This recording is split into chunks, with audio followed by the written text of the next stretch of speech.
back to OATs Uncut, Orator Academy Talks Uncut, where we have very candid, honest, open, unscripted conversations with our guests and many Orator Academy students. And I have the pleasure to have the company of one such delightful friend and student at Orator Academy, Sid. Sid, welcome. Thank you, Ms. Vineeta. I was looking forward to this because in between I lost touch with you, and I always remembered that you had your own unique style with which you spoke, even when you performed at the live event. Yeah. You had this deadpan humor that had the audience in splits. So, and I felt that I really wanted you to come to OATs Uncut and share your wisdom, your humor, your side cracks, whatever you're bringing to us today. I'll do my best. You'll do your best? Yeah. In your good-looking and modest way? Of course. I wouldn't have it any other way. Absolutely, absolutely. So a little story behind the good-looking and modest expression that I just delivered, that when I asked Sid before another day, what did he think about himself? He said, I know that I'm ready for school, I'm good looking and modest. So I think that's a good balance. I think so too. About myself. Oh, of course. All right. So what grade are you going to start? You're going to be freshman. Yeah, I'm going to 9th. 9th grade at the high school. Any jitters about it? No, not really. That's great. I mean, what is going to change? It's just another grade. You've been through 8 before. Only 4 more to go. Okay. All right. So you have any expectations from this year? No, not really. Not really. Well, that's also good sometimes because then you're not Let down. Huh? Let down. You're not let down. You are taking one day at a time and let that day bring to you what it brings to you. But sometimes it's also good to have a goal. But looking back at my own life, I think I've had so many pivots and changes that if I was so stuck on a particular goal or thought, it may or may not have happened, and then I would have been very disappointed. So I went along and kept embracing things that came along, and I had a blast. All right, so what do you want to talk about? What do you want to share with the viewers? The power of AI. The power of AI. Why is it such a compelling topic? Because I've talked about AI before in this on this podcast, but your generation brings it up again. I mean, we want to learn as older people. We want to learn about it. What is AI to you? AI is a tool. It's there to help you grow, but it's not there to be you. AI is just a program. AI is just a program. And is that program to assist you with your schoolwork? How are you using it? Well, it does assist me in a lot of schoolwork, but it's there for anything you really need help with. Such as? If you don't know a recipe, if you need help parenting, I guess, if you need help with schoolwork, AI will usually find out something. I think that is how I have used it too, because sometimes, for example, I had to write a legal clause to insert in some legal document, and I just typed all my thoughts into AI, into ChatGPT specifically, and I said, this is what I want to write, this is what must be included in that clause, can you draft something? And it came back with a phenomenal, beautifully worded, I couldn't have done better. So is there a way of being able to use AI or ChatGPT or platforms like that so that they deliver what you are looking for without destroying your own original style? I feel like the more specific you make it, the more tailored it is towards you. So you have to be specific in your asking. Not really that specific, but you can always modify what it says. You can modify. Exactly, in the next chat you can modify it. I love playing with it. What bothers me though is when people say, oh, I use ChatGPT for therapy. I feel like ChatGPT is never going to replace human work. But some people, out of sheer lack of better choice, are then talking to that unknown person on the other side, and I think there have been some accidents where people have followed ChatGPT suggestions and got into some kind of problems? I feel like that may have happened, but then again, this can all be avoided. So would that be the human's fault or the AI's fault? The human's fault. Humans created AI. We are the creators of AI. We should be able to handle it, no? Yeah. All right. So what else? How else are we using AI? What are the other ways AI is affecting our lives in your mind? AI is also used in science to help discover anything, to test programs, to research simulations. AI is used in a lot of different ways. And when do you think we started leaning on AI?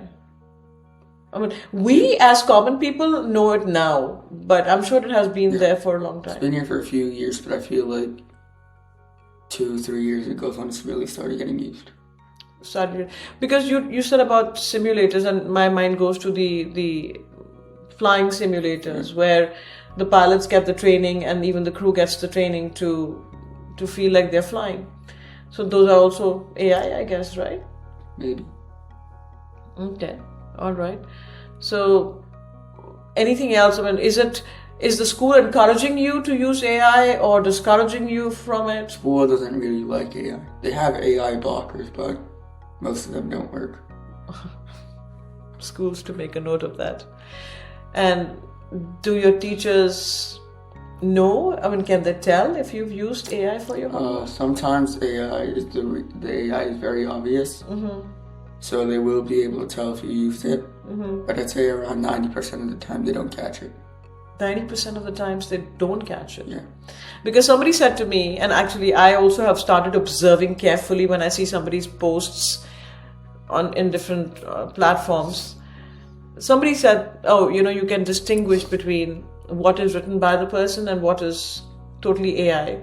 And in fact, more and more people have started, like companies and higher officials, when they communicate, they are also able to distinguish, and they now say, I don't want AI. Give me your own thoughts in your own words. So do you think we are hurting ourselves by leaning too much? Because I see it as maybe a calculator. I don't do multiplication and division anymore myself like I would do as a child and scribble on a piece of paper. I pick up the calculator. I mean, I don't even have to pick it up. It's in my hand on my phone, right? Yeah. So is that making my brain redundant? I don't think that way. I feel like it's just there to assist. It's not there to do your work for you. So it's not really like a bad thing. It can be bad if you use it the wrong way. But just like a calculator, it's just there to assist the tool. But that applies to everything. If you don't know how to use something properly, it is going to get you in trouble. Yeah. You don't know how to drive a car properly, you're speeding just because it has the capacity to race. It's going to get you in an accident. So it's pretty much same then. We just have to know how to use it. Okay. Are you taking any classes for that or? No, not really. Not really? So how do you figure it out? What's the best way to use it? I use it to study, to generate, so I give it my notes and then it generates flashcards and all of that. But otherwise, I don't use it that much. You don't use it that much. Okay. All right. So if you think I am getting these small prompts from ChatGPT, that's okay. Yeah. Because I do love to write. I don't. You don't. So I'm just very grateful that people have known me as a good writer. People find me articulate in my thoughts when I write. So at least now, if something appeals to them, they will not say that, oh, she must have taken from ChatGPT. I've had some reputation as a good articulator. School, social life. Tell me about that. A pretty good social life, I think. I haven't talked to some of my friends in a while, but they've been out traveling, so that's to be expected. Lots of them are really nervous for school. They've been posting about it every day. Some of them are completely fine. So if I may ask, and you can say no if you don't want to respond to this. Can you give us a sneak peek into the boy-girl dynamic, the social dynamic in school? Very closely related. It's not like back in kindergarten where you have boys sitting on one side of the class and girls on the other.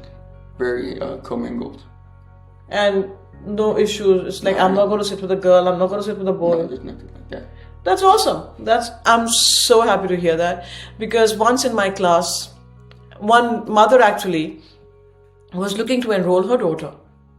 And I never saw that mother, by the way, and I never saw the daughter, because when the mother was talking to me on the phone and she said, who are the other students in class? Because I want my daughter to be in a class with girls only. And I was a little upset with that comment, because my thought was that we need to teach our kids to work with each other and not say, oh, I want girls and then what is next? I want girls only from a certain social background. I want girls only from a certain financial background. I mean, aren't we widening the rift? It's ridiculous. Yeah. So I told her it was more boys and less girls in that class. And I said, I'm going to be honest, this is what it is. And I did say to her, I said, I think that children should know how to work with each other. She said, no, I'm not comfortable with that. My daughter will not be comfortable with that. So maybe another time. I mean, I was okay with that decision. But that was almost, I would say, 7 or 8 years ago. I mean, we're all going to end up working together. You're going to have to learn how to interact with different people you may not even like. So. Yeah, exactly. I mean, at home you have moms and dads. You have brothers and sisters, and you have friends, boys and girls. What's the big deal? They're not much. And then, like you said, you work together too, right? Yeah. Professional life, will you only join a company which has only boys or only girls? Absolutely ridiculous. So I'm glad to hear. All right. And is there any favoritism in schools? A lot of people claim, oh, my teacher likes these people more because of this, or they don't like me because of this, but it's all in their head. I had one student who said, I like to flatter the teacher sometimes, because when I flatter, they like me more, and then my year is better. Have you ever indulged in? No. No? No. I think also because that student was a girl. Yeah. But actually, I have seen flattery going to another level. I've seen flattery going to the friends level too. Kids. No, not at all. My friends and I have more insults than flattery. I was at a graduation event and I saw this boy. He had a bag full of tiny gifts, and he was scanning the crowd, and he only wanted to give those gifts to certain people. And he was literally hiding the bag because it wasn't open for all. And even people that he had clicked with, worked with, studied with, they didn't make the cut because there was certain, and I could see he was only giving those gifts to people who had connections. Because going forward, he wanted to leverage those connections. It's amazing. I was actually quite surprised and a little disappointed. But I guess he learned the ways of life early on, and he realized that, I don't know whether he was just trying to build his network. It could be just that. Yeah. I may be assuming. But and assumptions are not good. If not, maybe you're trying to network early, which always isn't a bad idea. Yeah. So again, I shouldn't be judging. Yeah. Thank you for reinforcing that thought. I remind myself many times that I shouldn't be judging, and I 90% of the times don't judge. But I'm human and I falter sometimes. So Sid, I remember when you did that OATs-Uncut live event, and I mentioned about it earlier that you had this very deadpan humor thingy. Is that your style? Is it cultivated? What is going on with that? Well, I feel like, in my opinion, I've always had this sort of deadpan kind of humor type of style when I'm telling a joke. Sometimes people won't even have realized it was a joke. But I'd say most of the time, people will realize. And that's what happened when you performed, because it was catching people by surprise. They didn't expect a joke coming out or a funny quip coming out of you. And that's why people were in splits. And remember that even later. So would you give us a quick demo of that? I can see what I can do. I would love that. So, how many of you know the Goldilocks story? I'm gonna assume all of you. So, lots of people admire Goldilocks, admire fairy tale characters, but in my opinion at least, Goldilocks was a criminal. And I know there's a recent movie about it, Puss in Boots, which does cast Goldilocks as more of a vigilante. But if you really think about it, Goldilocks broke into someone's home, stole their food, kind of like, well actually, then she also slept in their bed. So we have trespassing, breaking and entering, theft, and then, well that's it, but I feel like a lot of kids nowadays also look up to these characters. So I'm very proud for them for having role models, but maybe they could choose better ones, hopefully. Choose better ones? I mean, I'm a great role model. Oh my God. Oh my God, just plug that in, I'm a great role model. What makes you a good role model? Let's dwell upon that. So you can't really ask someone makes them a good role model, because then they're going to come off as very self-obsessed. Ooh. If there's someone who looks up to me as a role model, what makes me a good role model? So I trust you'll bring some people and for me to have this chat with, so I can identify what makes Sid, what qualifies Sid to be a good role model. I'll see what I can do. No, I think you have this very calm demeanor about you, which is in fact very good even as you mature and become an adult, because half the time I feel people are panicking, and that is not doing any benefit. Like there's a poster on the wall right here which says life is 10% what happens to you and 90% how you react to it. Exactly. So if you can stay calm and carry on, you know, you've seen those posters too, right? Stay calm and carry on. Yeah, stay calm and carry on. So if you can, I think you will find the solution. So that's quite a strength actually. It is a strength of yours. So that's amazing. So yeah, I love the Goldilocks story then, and I find it funny still, even when I know what's coming. Even though I know what you're going to say, even then it's funny. So deadpan humor is fine. Speaking calmly is fine, as long as people are not snubbing your voice, right? Are you able to elevate your voice and scream sometimes? Sometimes when I really need to, I will start screaming. Oh. Interesting. That's very rare though. That's very rare. Okay. All right. But as long as you're able to raise your voice is all I seek. Like, I feel like nowadays a lot of people do a lot of things wrong. Some people think too little of themselves, and by thinking too little of themselves, they try to appear as big as they can. Mm-hmm. Some people try to feel as much as they can for someone else. And by doing that, they become really sensitive to anything. Mm-hmm. So I feel like if you just have enough self-confidence, focus on yourself, I guess would be a lot better. Because I have this friend, and if you make a joke about someone else, he will take offense for them. Oh. And so the friend's also in the room, and he's laughing about himself too. Most of us can do that.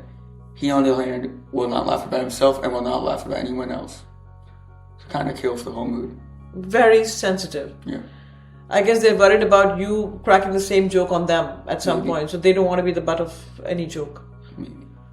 Okay, so what do they say? It's wrong, you shouldn't be doing that.